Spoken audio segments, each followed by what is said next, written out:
할렐루야. 주일 예배 잘 오셨습니다. 여러분 새해 복 많이 받으세요. 네, 옆에 분들 한번 인사 한번 하실까요? 새해 복 많이 받으세요.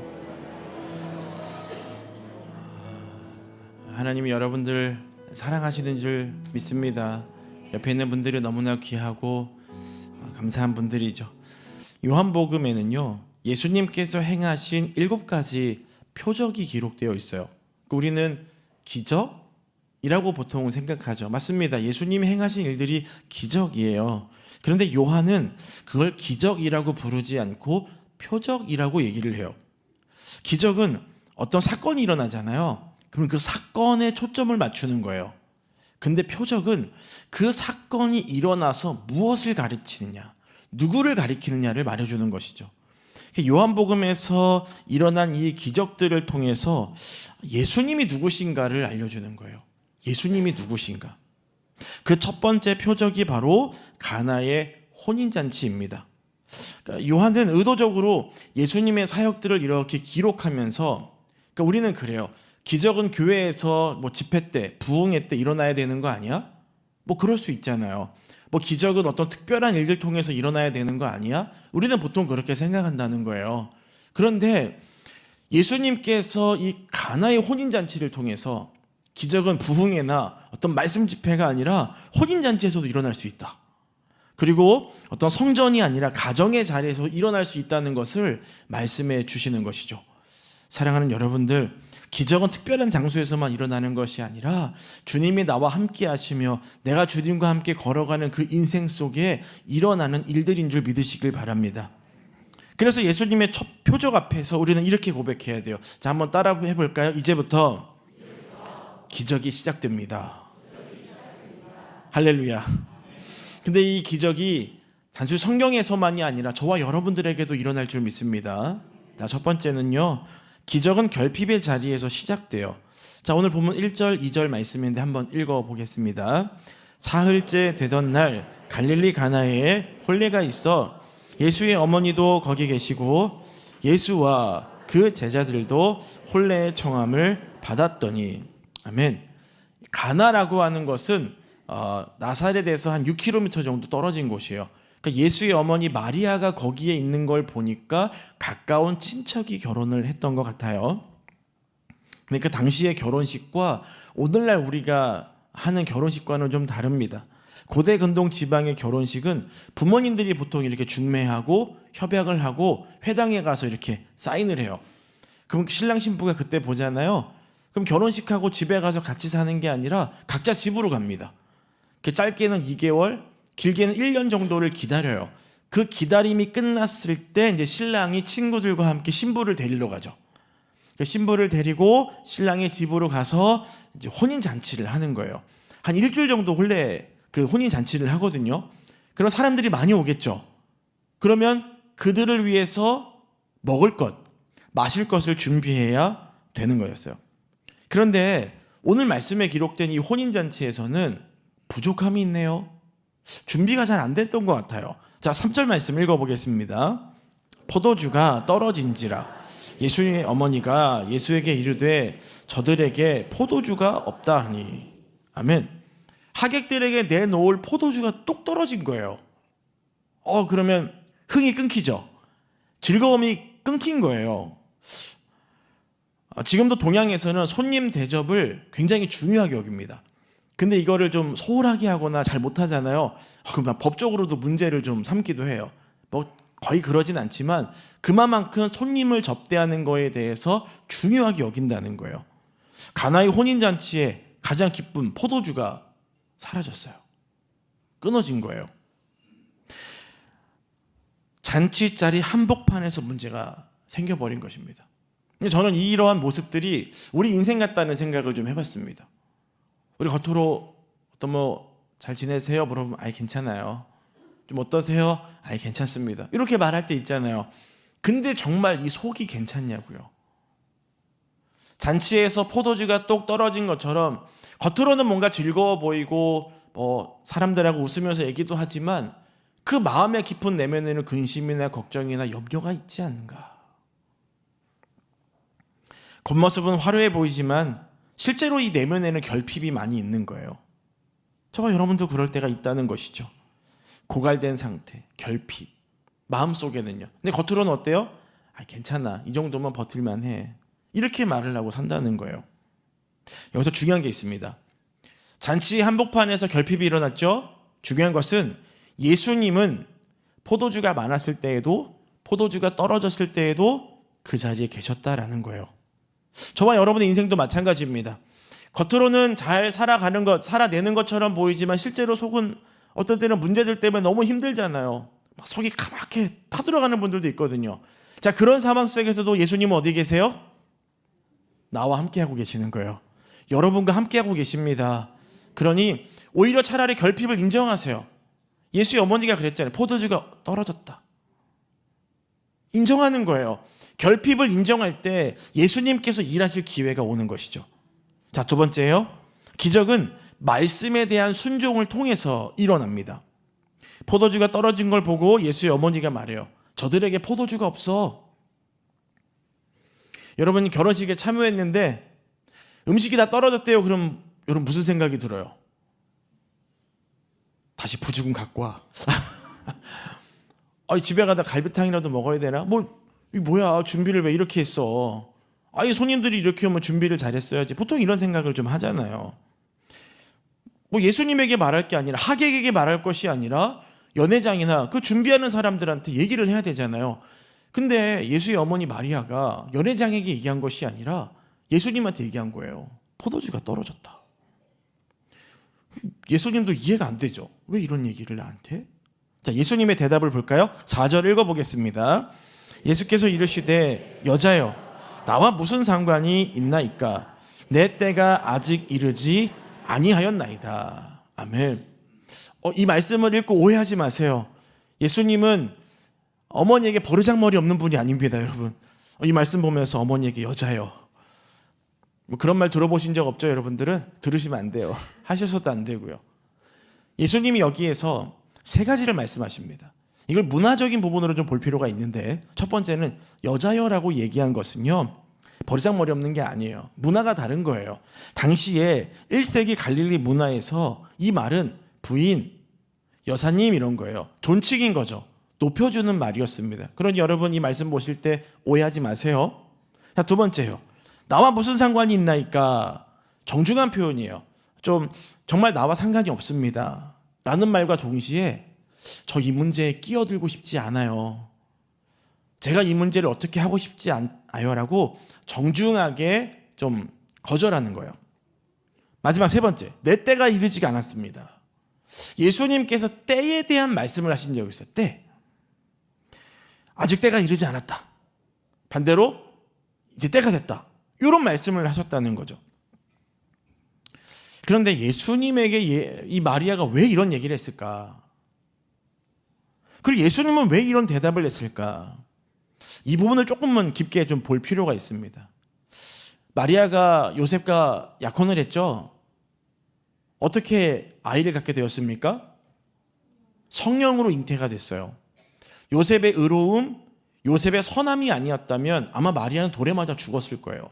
그리고 예수님은 탄생하지 못했을 수 있겠죠. 요셉의 의로움 때문에 사실 예수가 태어나게 된 것입니다. 근데 마음에 어떤 마음이 있었을까요? 사람들이 뭐라고 했을까요?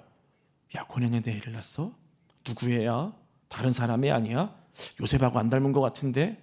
얼마나 많은 얘기들이 있었겠습니까? 근데 마리아는 마음속에 있었어요. 예수가, 내 아들 예수가 메시아다. 언젠가는 그가 메시아이면 이 땅을 구원하기 위해, 이 땅의 모든 죄인들을 구원하기 위해 온 그것들을 언젠가 수많은 사람들에게 보여줄 때가 올 것이다 라고 하는 생각을 하지 않았을까요? 사실은 내 아들이 이런 사람이요, 이런 분이요 라고 말하고 싶었을 거잖아요. 근데 이제 마리아가 혼인잔치에서 그 생각을 한 거죠. 지금이 그때다. 근데 예수님께서는 그 부분에 대해서 조금 전에 말씀, 여자요 말했던 그 부분이 마리아가 갖고 있었던 그 마음에 대한 해답이 될 거예요.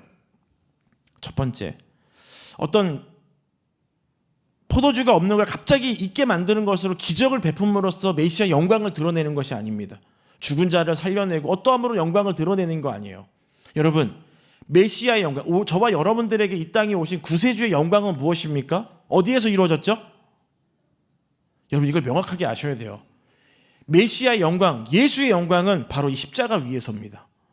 십자가 위에서 저와 여러분들을 위해 죽었을 때 그때 그 영광이 드러난 거예요. 아멘이십니까? 단순히 우리의 삶에 기적이 일어났기 때문에 예수의 영광이 아닙니다. 또 있어요. 메시아의 영광은 사람에게서 오는 것이 아니라 하나님께로부터 오는 거예요. 그리고 사람의 어떠함의 때가 아닙니다. 누구의 때일까요? 하나님의 때인 거예요.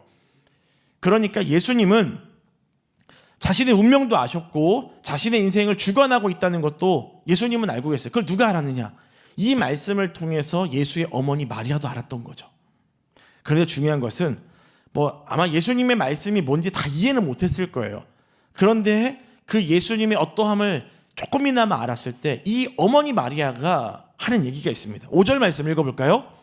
그의 어머니가 하인들에게 이르되 너희에게 무슨 말씀을 하시든지 그대로 하라 하니라.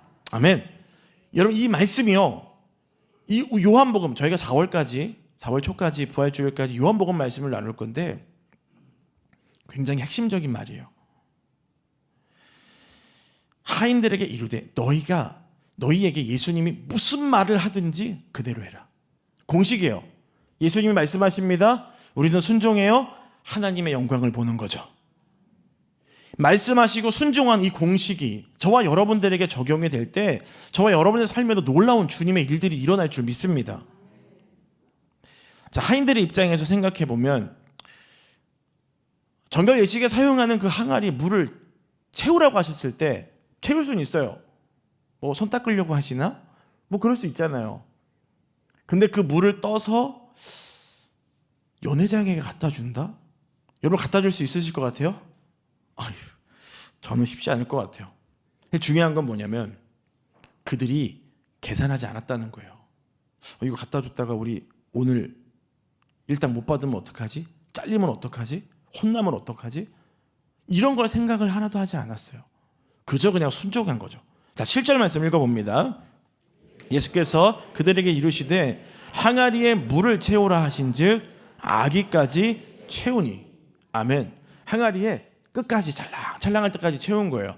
근데 여러분 이건 어려운 거 아니에요. 저도 할 수 있고 여러분도 할 수 있습니다. 하라고 하니까 할 수 있죠. 왜요? 손 닦으려나? 그렇게 생각할 수 있잖아요. 근데 저는 그 다음이 진짜 믿음의 단계라고 봅니다. 그 다음 말씀 8절 읽어볼까요? 이제는 떠서 연회장에게 갖다 주라 하심에 갖다 주었더니. 아멘. 누가 먼저 가실래요? 만약에 여러분이 이 자리에 계셨다면 여러분 먼저 가실 수 있겠어요? 옆 사람 옆구리 쿡쿡 찔렀겠죠. 네가 먼저 가. 너 먼저 혼나고 나면 나는 좀 드러나지 않을까? 옆 사람 쿡쿡 찌르면서 가라고 했겠죠. 물이 포도주로 바뀌었습니까? 안 바뀌었어요. 여전히 물이에요. 어떻게 갖다 줘요? 큰일 나죠. 저는 생각해 봅니다. 누가 먼저 갔을까? 누가 먼저 갔을까?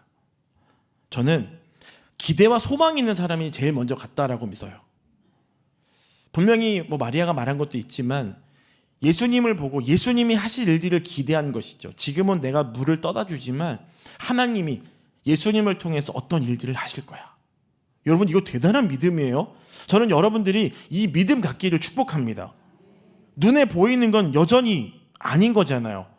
그런데 그 일을 함으로써 하나님이 일하시는 것들을 볼 수 있어야 된다는 거예요.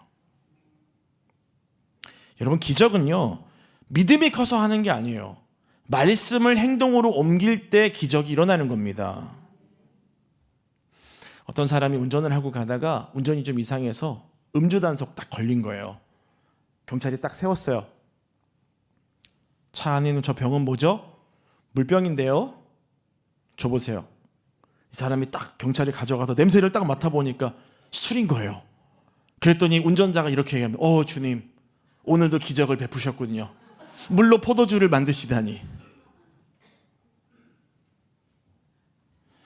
재밌는 얘기입니다. 아마 그냥 어떤 보여주려고 만든 영상인 것 같기도 해요. 근데 여러분 저와 여러분들에게는 지금 눈앞에는 어떤 것이 보여지지 않고 이루어지진 않았지만 믿음으로 말씀으로 순종할 때 우리의 삶에 일하실 하나님을 기대하시기를 바랍니다. 말씀드렸죠? 요한복음의 표적의 구조. 예수님 말씀하시면 인간들은 순종하고 결국 하나님의 역사가 일어나는 거예요.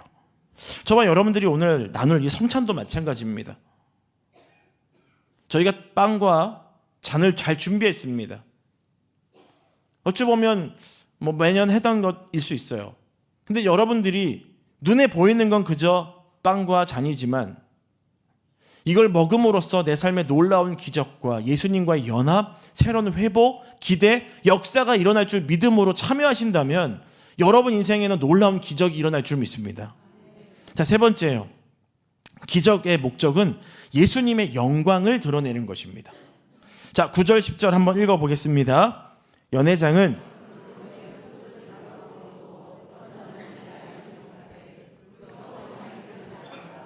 연회장이 신랑을 불러 말하되 사람마다 먼저 좋은 포도주를 내고 취한 후에 낮은 것을 내거늘 그대는 지금까지 좋은 포도주를 두었도다 하니라. 아멘. 연회장이 포도주를 탁 맛봤는데요, 너무 맛있는 거예요. 근데 여러분 중요한 게 있습니다. 그냥 맛있는 게 아니에요. 이전에 한 번도 먹어보지 못했던 거였어요. 이런 건 먹어보지도 못했고 맛보지도 못했고 경험해보지 못했던 것들을 누린 거죠. 여러분, 여기서 이 포도주가 만들어진 걸 아는 사람은 누구예요? 하인들이죠. 전 이 말씀을 준비하면서 묵상하고 생각해보고 적용해봤어요. 연회장에 있던 사람들은요, 포도주가 만들어진 과정을 몰랐습니다. 그저 그냥 나오니까 먹은 거예요. 자신의 어떤 수고, 자신의 어떤 헌신, 노력은 없었어요. 근데 기적을 맛보았죠. 하인들은 어떻습니까? 두려움이 있었죠. 염려도 있었죠. 결핍이라고 하는 포도주가 떨어진 것 때문에 이거 어떻게 해야 되지? 걱정도 하고 염려도 했단 말이에요. 근데 그들이 예수님과 대화하고 예수님을 만남으로써 기적이 이뤄내는 과정들을 보았습니다. 저는 저와 여러분들의 올 한 해의 인생이 이렇게 되기를 바랍니다.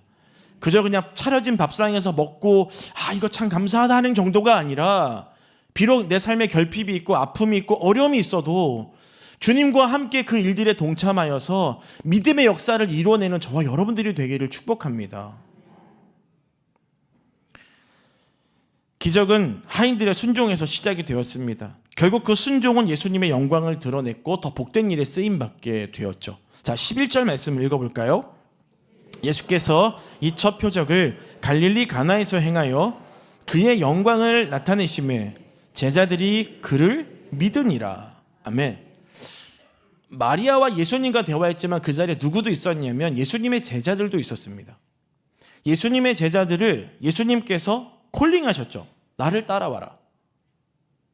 사람을 낳는 어부가 되게 하겠다. 그러니까 그들은 예수님을 따라왔습니다. 예수님과 같이 걸어와서 동행했어요. 자, 그런데 그들에게 잘 모르는 게 있었습니다. 그게 뭐냐면 예수님은 누구시지? 나를 불러주시고 나와 함께 걷고 있지만 예수님은 누굴까? 예수님은 어떤 분이실까? 어떤 능력이 있지? 뭘 하실 수 있는 분이지? 왜 오셨지? 우리와 뭘 하려고 하시지? 궁극적인 목적이 뭐지? 얼마나 많은 생각들이 있었겠어요. 그런데 하인들이 순종함으로써 제자들이 그 일을 통해 예수님이 누군지를 알게 된 거예요. 할렐루야. 저와 여러분들이 비록 눈에 보이는 상황, 환경들 여러 가지가 있지만 여러분 믿음으로 순종하면 예수님이 누구인지를 우리가 보여주는 삶이 되는 것입니다. 이런 삶이 저와 여러분들의 삶이 되기를 축복합니다. 자, 결론이에요. 오늘 말씀, 자, 돌 항아리가 있었습니다. 어디에 쓰인다 그랬죠? 율법의 정결 의식이었어요. 유대인들이 얼마나 손을 열심히 닦았겠습니까? 정결해지기 위해서. 얼마나 많은 율법 조항들을 지킴으로써 내가 하나님 앞에 인정받는 자가 되기를 얼마나 많은 노력을 했겠어요. 여전히 그 항아리는 놓여져 있습니다. 사람들은 거기에 손을 씻으면서 음식을 먹으면서 내가 깨끗한 음식을 먹고 있어. 나는 괜찮은 사람이야 라고 얘기했죠. 그런데 보세요. 그렇게 괜찮은 사람이고 잘 지켜내는 사람이라고 생각했지만 여전히 그 내면에는 채워지지 않는 것들이 있는 거예요. 이보다 더 좋은 사람이 될 수는 없는가? 더 하나님 앞에 인정받을 수는 없는가? 얼마나 많은 생각들을 했겠습니까? 그런데 예수님께서는 그 율법으로서 사람들을 깨끗하게 만드는 항아리를 사용하셔서 뭘 베푸셨어요? 기적을 베푸셨고요. 은혜를 내려주셨습니다. 예수님이 이 땅에 오신 이유가 바로 그거라는 거예요. 우리가 어떻게 하면 구원받지? 어떻게 하면 하나님 나라 갈 수 있겠지? 수많은 것들을 고민하고 노력해 볼 수 있겠지만 절대 그걸로 될 수 없다는 거예요. 오직 예수의 은혜, 오직 예수 보혈의 은혜로만 이 놀라운 기적의 역사를 이뤄낼 수 있다는 것입니다. 물이 포도주로 바뀌었습니다. 포도주는 무엇을 의미합니까? 예수님의 보혈을 의미하죠. 결국 예수님의 보혈의 은혜가 아니고서는 저와 여러분들은 하나님의 자녀가 될 수 없다는 거예요. 하나님의 은혜를 누릴 수가 없다라는 것입니다. 또요, 이 연회장에 결핍이 있었습니다. 하지만 충만하게 됐죠. 그리고 돌 항아리, 손을 씻는 옛 것이 있었지만 뭐가 되었습니까? 새 것이 되었어요. 누구로 인해서요? 예수님으로 인해서요. 이게 놀라운 말씀이에요. 단순히 예수님은 물을 포도주로 만드시는 분이야가 아닙니다. 그것을 이루심으로써 예수님이 누구시냐는 거예요. 그러면 우리가 그 누구이신 그 예수님을 어떻게 믿고 어떻게 신앙생활하며 살아갈 것인가를 교훈해주고 있는 것이죠. 사랑하는 성도 여러분, 기적의 주인이신 예수님과 함께 우리가 연합을 해야 됩니다. 그래서 오늘 이 새해 첫 예배 가운데 성찬이 중요한 것이에요. 나를 위해 몸을 찢으시고 나를 위해 피를 흘리신 그 예수님의 은혜가 저와 여러분의 오늘의 삶에 임하기를 축복합니다. 자, 우리 시간에 같이 한번 기도하겠습니다. 사랑의 하나님, 오늘도 우리를 주님의 말씀 앞으로 불러주시고 결핍의 자리에서도 기적을 일으키시는 주님을 바라보게 하시니 감사를 드립니다. 거룩한 성찬에 참여하게 하시니 감사를 드립니다. 그 은혜를 누리게 하시니 감사드립니다. 이제 복음에 합당한 자의 삶을 살아가며 예수님의 죽으심과 다시 오심을 전하는 삶을 살아가는 저희 모두가 되게 도와주시옵소서. 혹시 이 자리에 아직 세례받지 아니한 분들이 있습니까? 또 교회 안에서 잘 또 훈련받아 세례받고 하나님께서 기뻐하시는 나를 기념하라고 하신 이 성찬에 모두가 참여하여 성찬의 은혜, 그 능력을 경험할 수 있는 모든 성도님들 될 수 있도록 역사하여 주시옵소서. 주님의 크신 은혜와 능력이 저희의 삶 가운데 임하기를 바라며 예수님 이름으로 기도드립니다. 아멘.